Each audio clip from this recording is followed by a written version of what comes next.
If a woman was suffering before, whether it be financial stressors or any of the other dimensions that affect mental health, something like COVID-19 for sure has exacerbated those. I really do see this pandemic as the opportunity we all have to be very aware of our mental health. We've come very far given where we were, but we haven't come far enough.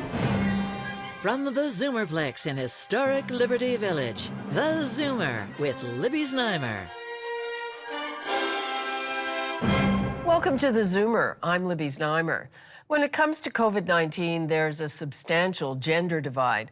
While men are about twice as likely to die or face serious illness, women are the hardest hit financially. We're joined today by experts in women's brain health to discuss the mental health risks associated with the added stress brought on by this pandemic. But before we dive in, let's tee up the topic. When it comes to infection and death rates, the coronavirus disease appears to be affecting men more than women.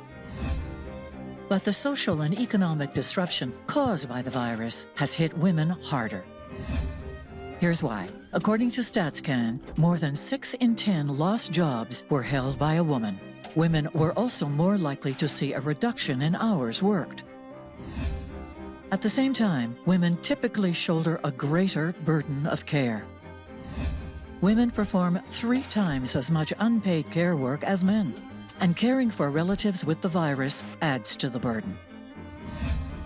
The mass shutdown of childcare centers and schools has also hit women hardest because much of that responsibility fell on them. So, as we all hunker down to weather this storm, let's remember that women are bearing a large share of the load. We know that to begin with, some mental health disorders such as depression and anxiety are more common in women. How is COVID-19 exacerbating this divide? Let's begin with Julie. Well, I think that if a woman was suffering before, whether it be financial stressors or any of the other dimensions that affect mental health or mental wealth, something like COVID-19 for sure has exacerbated those conditions. As I can speak as a female entrepreneur that was actually hosting and spent the last year and a half putting together a mental health forum or conference, if you will, that was canceled on March 11th when the WHO announced a pandemic, that any of the kind of stressors that I was feeling before as a female entrepreneur have only been heightened. And so I know I'm not alone. Women make up 38% of Canadian entrepreneurs.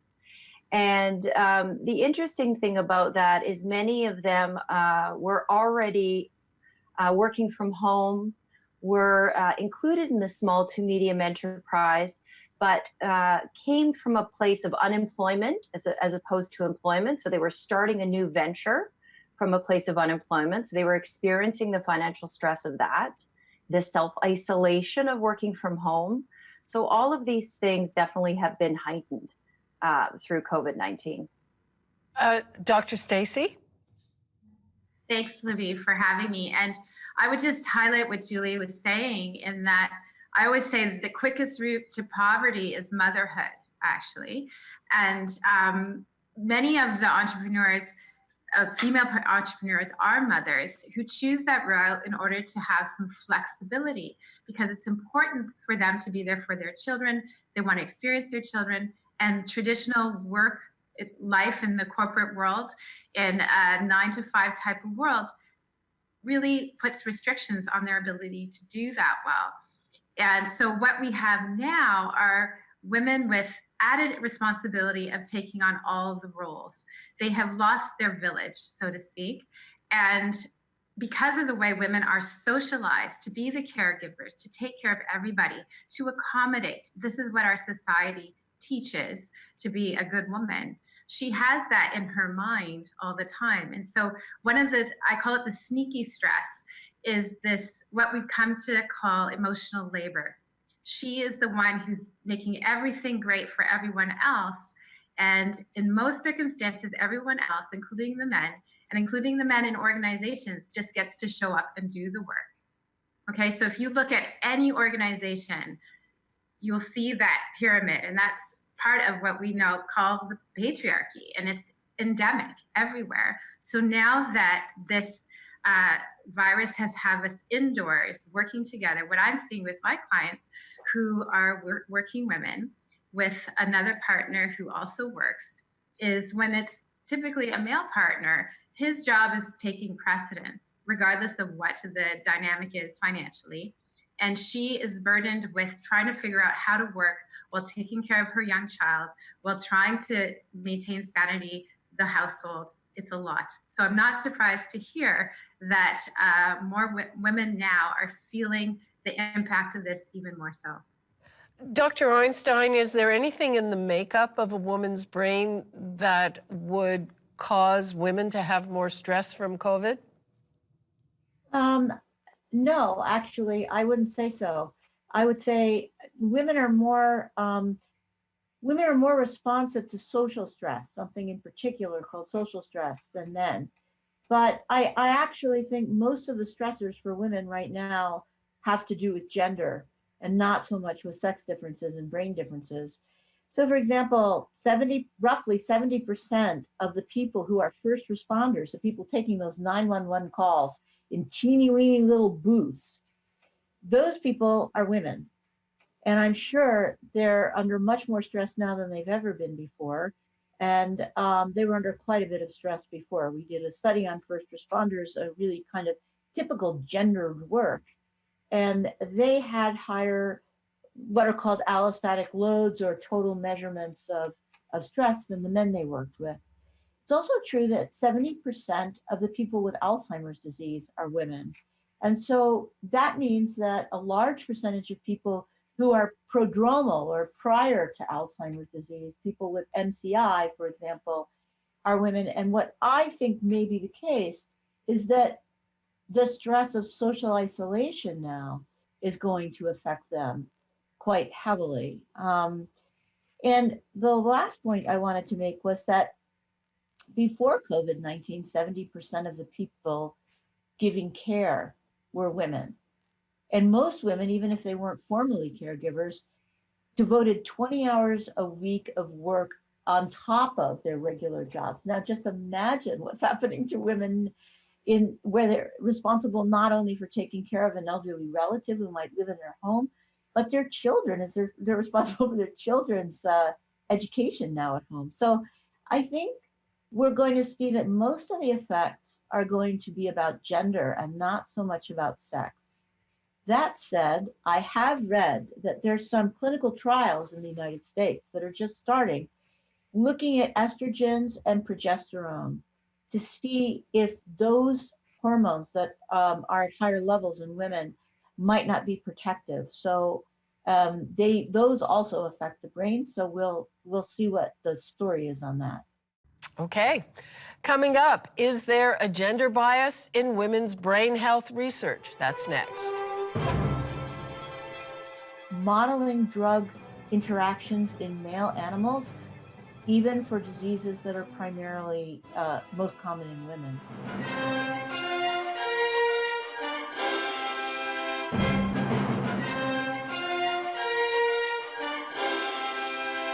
Welcome back. Women are not small men. But for years, that's how the medical establishment has treated them. Research on women has been chronically underfunded and overlooked. According to a report from the National Center for Biotechnology Information, male bias was evident in 8 disciplines and most prominent in neuroscience. Now there is a push to devote more funding and attention to it. So how far have we come and what is still lacking? Dr. Einstein. Oh boy, what a question. It's a great question. We've come very far given where we were, but we haven't come far enough. So the Canadian Institutes of Health Research, for example, requires that anybody writing an application to them address right up front how their how they're engaging with sex and gender in the application, trying to get people to really think about it and to look at sex differences. There have been special calls and special kinds of applications for people specifically wanting to look at sex and gender.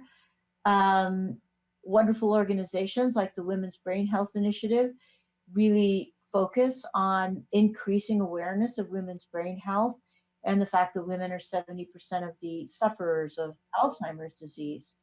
I myself hold a chair in women's brain health. So I think we're coming along. There's a greater awareness, and I say very full of pride, Canada is leading the way. But I would say the area where we have the most lack is actually in animal models that are used to develop new drugs. They're still primarily modeling drug interactions in male animals, even for diseases that are primarily most common in women. Why is that? Oh, people are slow to change. If you've got an animal model and it works for you, why should you change? People talk about adding females instead of thinking that females are the ground zero. Adding females costs more money. You'll have to have twice as many participants or twice as many animals. But I think the biggest hurdle is actually that most of the literature is in males, both human and animals.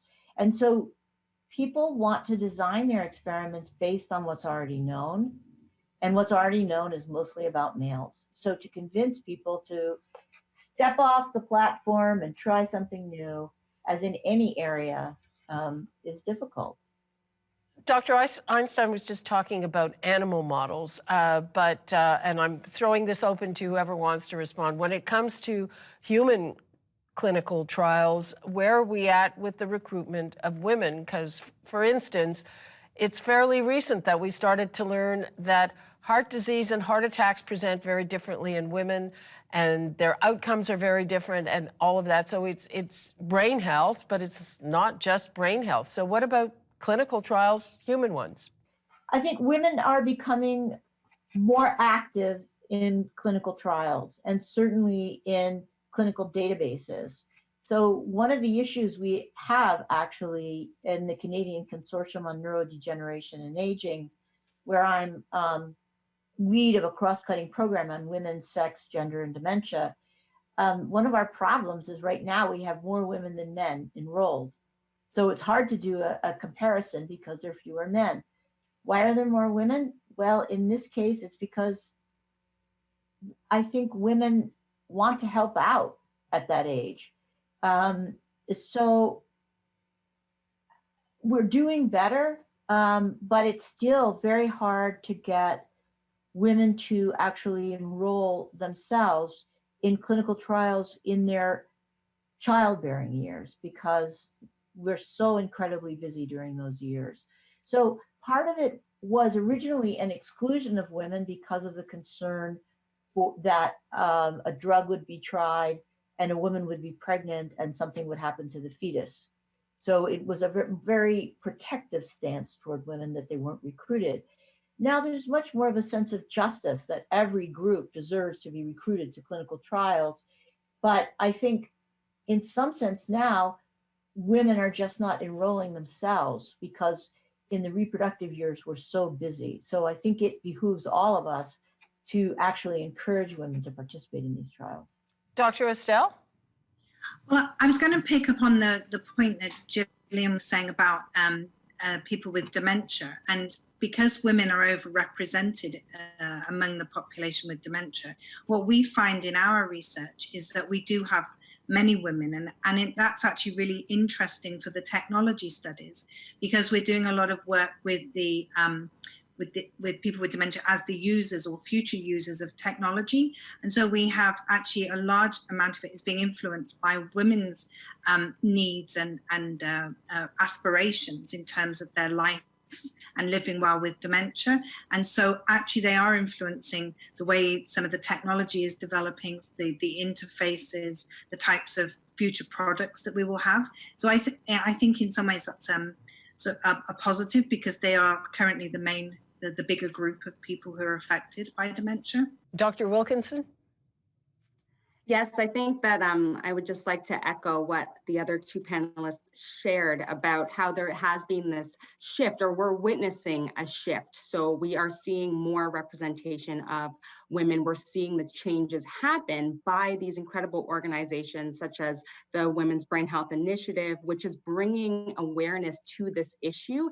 And we are now starting to see this shift in our research participants, which is excellent, because the results that we'll get, like Dr. Estelle just mentioned, will reflect the needs and the unique characteristics of female participants and individuals. Okay. Up next, how to promote brain health. It's becoming commonly understood that anything that protects the heart protects the brain.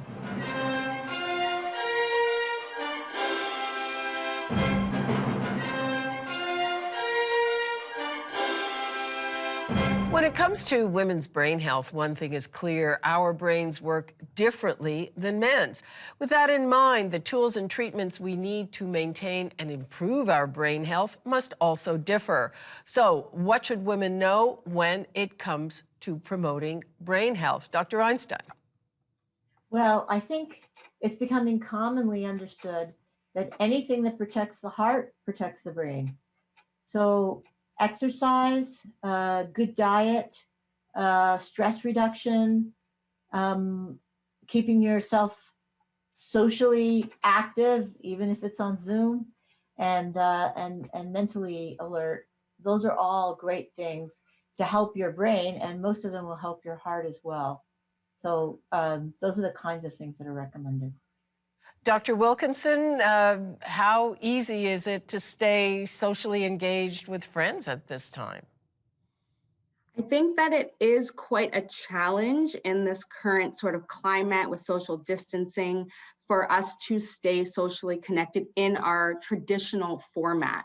But I really encourage people to think outside of the box. We are lucky enough to have this incredible technology that we can use in innovative ways. There's ways to connect with people and play card games with them online, or play trivia games. And so there's ways for us to stay socially connected with our loved ones. It's just going to take on a different format. And for anyone who is not familiar with video conferencing or didn't traditionally use it in a social context, I really encourage them to give it a try. It's a really fantastic way to feel like you're actually connecting with someone and actually spending some time with them. Dr. Arlene, are older people disadvantaged when it comes to this? Well, that's a really good question. And there is a gap between what people are using and what is available, but it's not because of a lack of interest or appetite. AgeWell conducted a survey last year and found that, for people over 50, there's a huge interest in using this technology. And we've been using it ourselves since the pandemic started. We offer online sessions every week for people to come and learn about using tablets, and also using them with people who are living with dementia. Women in particular are very enthusiastic about it. So WhatsApp groups and so on are a very popular form of social communication. Stacey, Dr. Stacey, is it the same Zooming as a face-to-face contact? Well, what I can say as a psychologist who sees clients online, and the research on psychotherapy, they're just as effective. So this medium is just as effective in terms of the outcomes of psychotherapy, whether it's in person or through a platform that allows for video conferencing. And from what I've heard from others, I'm doing something online, inviting people to join me in a practice of journaling through Instagram. And the people who are participating are saying it feels like you're right there with me. So the feedback that we're getting is that it's a really good second. I don't think there's anything that can quite replace an embodied experience. I think so many people are yearning to hug each other, to share the space physically. There's nothing that fully replaces that. But these technologies that we do have is a pretty close second. Yeah, I think that loneliness is probably a big problem. We were on a walk on our street, and we kept seeing this woman who's from the street next door, and she lives alone, and she's a little over 70. And she was very open about being very lonely, socially distanced. And after we had a chat with her, we saw her, and she literally hugged a tree. That's funny you mentioned that, Libby, because I was going to bring into the mix here the value of ecotherapy and just getting outside. And even the value of if you're walking by yourself or you meet a friend and you keep social distance, of having that eye-to-eye contact with another human being. And I'm not an expert like many of these on the panel, but I know that I have done some research and studies of just the value that gives us, of just seeing another person and making eye contact and giving a wave, and also being in nature, and the value that gives to our brains, and how it can really have a positive effect, fresh air. And so we're lucky that we're at this time of year now where the weather's starting to change slowly but surely into spring. So that would be, that's something that's helped me personally. Okay, we've got to take a break, and we'll be right back after this. We know just overall, our research does show that when financial crises hit, domestic violence goes up.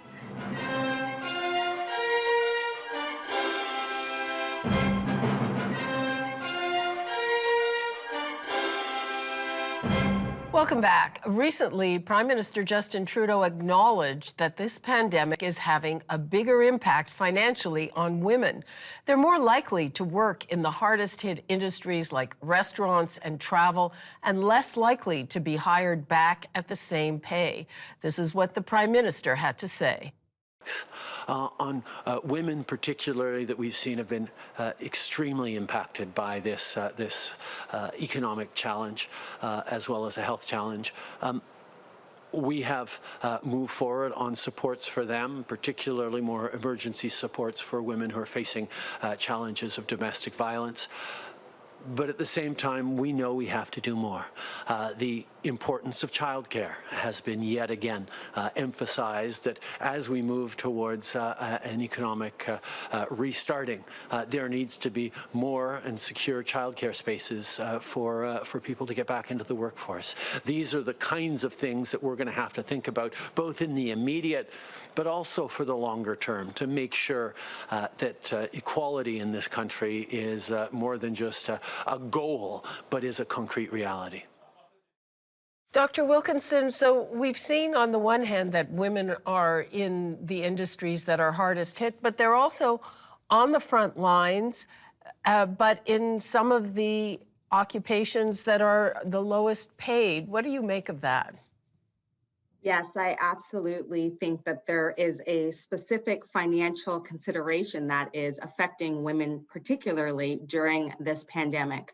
A lot of the older women that I speak to through my Brain Shape platform have talked about how they are currently working in the 60+ age range, and they weren't necessarily expecting to do so, but given life circumstances are now finding themselves working and potentially working in these industries, as we just heard, that have been hardest hit. So they are losing their jobs when they actually really needed to be working. So it is causing a lot of stress for people, especially given the uncertainty of the situation, not knowing how long it's going to last. And we know that stress is extremely harmful to our bodies and to our brains. Our stress response, there are a lot of physiological changes that take place, including increased heart rate, increased blood sugar, because our bodies are getting ready to fight or flee. And so it can have a really damaging effect, especially when experiencing stress in a chronic state. Dr. Estelle, I've also heard from older women who had part-time jobs to supplement whatever they were getting from the government, and those jobs are gone. Yeah, absolutely, and I think it really lays bare the impact of uncertainty that it has on people's mental health. You can't really take any control of the situation when you're so vulnerable to financial pressures and feeling out of control, that the decisions that really are having a big impact are being made elsewhere. So it does add to that overall pressure, because if you have anything, or the certainty taken away, then that just increases all of your worries every day of how you're going to manage and get through, and what else might come along and give you another blow.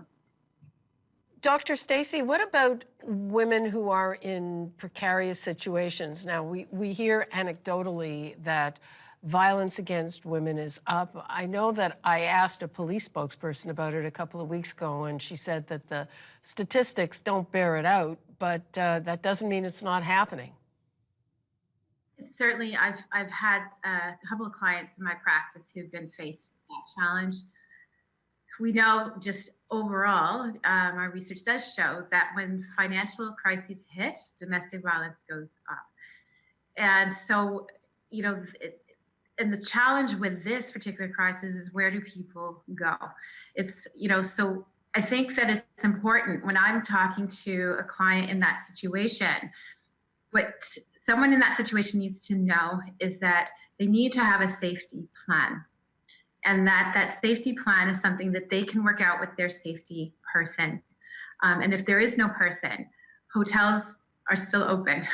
There are places that you can go, but you need to be able to have that plan first before you leave, because what we also know is that when the abuser gets a sense that their victim is about to leave, that's when the abuse ramps up significantly. So important to have someone you can trust, that you can partner with, because again, when we're in that high level of stress and that fight or flight, it's very hard to plan. You need to be able to connect with someone so that you have that kind of support, even if it's someone over the phone who can coach you, and figure out who are the people on your team, even if it's someone you do not know, but someone in a professional role who can lend that helping hand, help to guide you from a distance to get to safety. It's more important than the risk of contracting a virus, because that abuse could be much worse. Julie, you're an entrepreneur. Your plans were all upended because of this. How do you pivot and get to a plan B? Well, that's a good question, and we've been inundated with the idea of adapt to change quickly. Let's pivot. There's a challenge in that, though, in the fact that the idea of pivoting, let's say, for example, take my event that was going to take place onto an online event or in the tech world, or to turn it into a digital effort.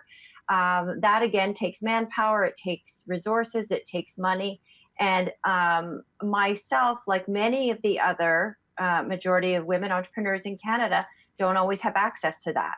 We're not the ones that receive the majority of financing. As we know, worldwide, female-led businesses receive 2% or less.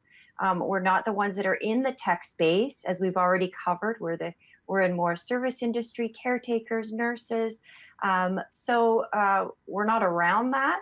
So the idea of changing hasn't been easy, but what I've counted on is the resources that are available. I'm very grateful for the fast response that the government and the Canadian Revenue Agency came through with over $52 billion to support us. But just really using community resources, asking for help, and getting rid of this idea of doing it all yourself. And, all these ideas of I'm going to be my own boss. This is all great and wonderful, but just being able to ask for help and being able to collaborate and take the help that's available to us. Okay, we've got to take a break, and we'll be right back after this.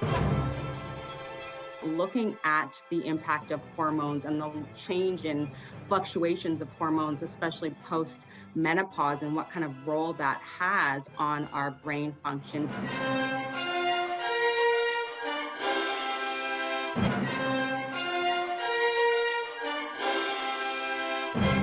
Welcome back. The recent interest in brain health was motivated by a desire to understand why Alzheimer's disease is more prevalent in women than men. So what have we learned about that, and how have some of the innovations helped with other areas of brain health?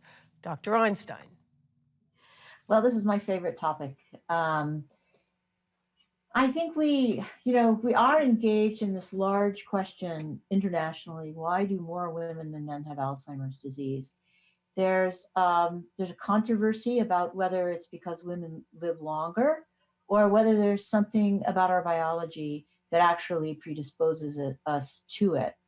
And I think the evidence is out still on which that is.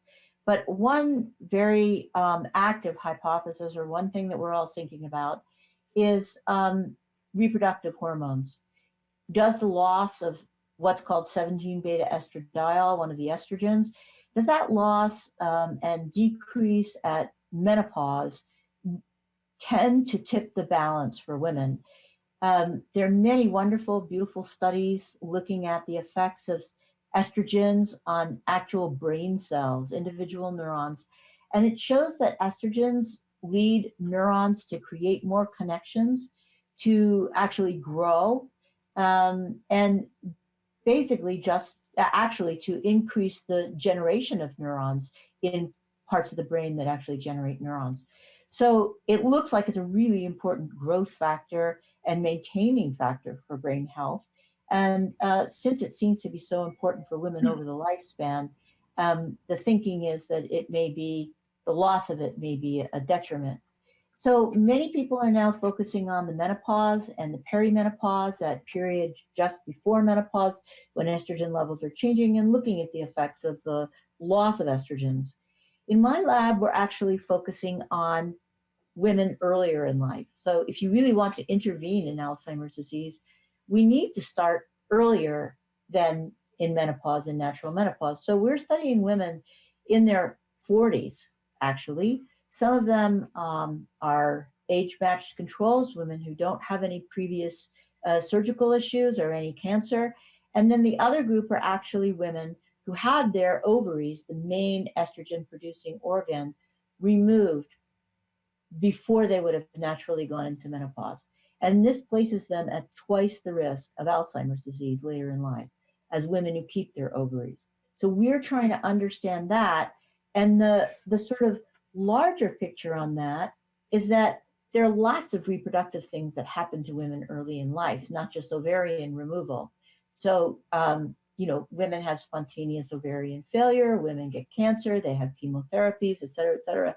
And I think it really will be worth our money to study those different changes early in life so we know when to intervene and when that will be the most successful. So I would say the biggest focus right now is on hormones. Dr. Wilkinson? So I think that Dr. Einstein did a fantastic job. She is really the expert when it comes to the differences in women's brains and why it is that there is this increased prevalence of Alzheimer's disease. And I think that looking at the impact of hormones and the change in fluctuations of hormones, especially post-menopause, and what kind of role that has on our brain function is really important avenue for us to be researching. And I want to thank her so much for talking about the impact of estrogen on our growth hormone in our brains, because I actually was unaware of that fact. So that is really interesting, and I'm going to look into that a lot more. Dr. Estelle, can you see anything about COVID-19 and this pandemic and what women are going through that could exacerbate things for women, or maybe make somebody, be more prone to Alzheimer's or get it earlier? Well, I think it does come back to some of the things that we heard earlier about, particularly the stress aspect, and also the sort of social isolation. One of the things that we know when people are sort of in the what we'd call the prodromal phase, as in they're showing some signs of change in their cognitive abilities, but they really, staying able to do your familiar activities, your routines, keeping on top of all your regular tasks, clearly many of those opportunities have been taken away. If people can't really go out of their homes, then some of those familiar things are gone. So they're losing the supports and the regularity. And that can also contribute to them losing skills, which could, can exacerbate the difficulties. So I think we can expect to see people really struggling. And I think that the consequences and the impact are going to be seen very long after the lockdown starts to lift. That's interesting. I guess the question is how long? Dr. Thomas, you have any thoughts on that? Well, what comes to my mind is the research on people who do aging well in the Mediterranean, for example, and these getting older in those communities, in those cultures, people are engaged with their communities, they're involved in meaningful activity, they're connected to the land. These are parts of lifestyles that now are threatened because of this. Our older people in our community, my father is one of these people who is in his 80s and was still working in his own business and now is forced into retirement. He probably, for most people, he would have retired already. He's in his 80s, as I said. Now he's forced into it, and it's created a scenario whenever we're put in a situation that we do not choose, that disconnects us from what's meaningful. We experience a lot of distress and anxiety and problems with mood. And so we also have to appreciate the lack of novelty. When we're in the same scenario all the time, the brain loves novelty. It wakes it up. So to the extent that we are aware of these facts, trying our best to learn something new, to try to engage in new things, have some surprise. The people around us, our community, our families, can maybe provide that kind of support in a safe way, even now during COVID-19.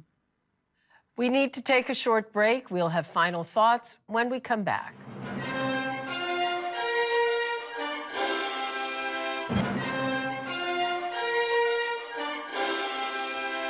Welcome back. It's now time for final thoughts, starting with Julie Durant. I think I would just, the takeaway that I would give here is just to, just as we know, the science is showing us now with things like neuroplasticity that we have control over our brain health, and there's habits that we can practice that contribute to positive brain health, and to just be mindful during this unprecedented time of our other habits and the things that can contribute to diseases in the brain and things like depression. And so be mindful of those and not pick up any of those unhealthy habits during this stressful time. Dr. Stacey Thomas? Thank you. I really do see this pandemic as the opportunity we all have to be very aware of our mental health and to find the resources that are available to us. Right now, there are so many opportunities to learn practices that Julie mentioned, like mindfulness, learning how to manage our thoughts, connecting with each other, having these uplifting conversations, learning how to negotiate boundaries in relationships. If there's any theme of this, it's like boundaries.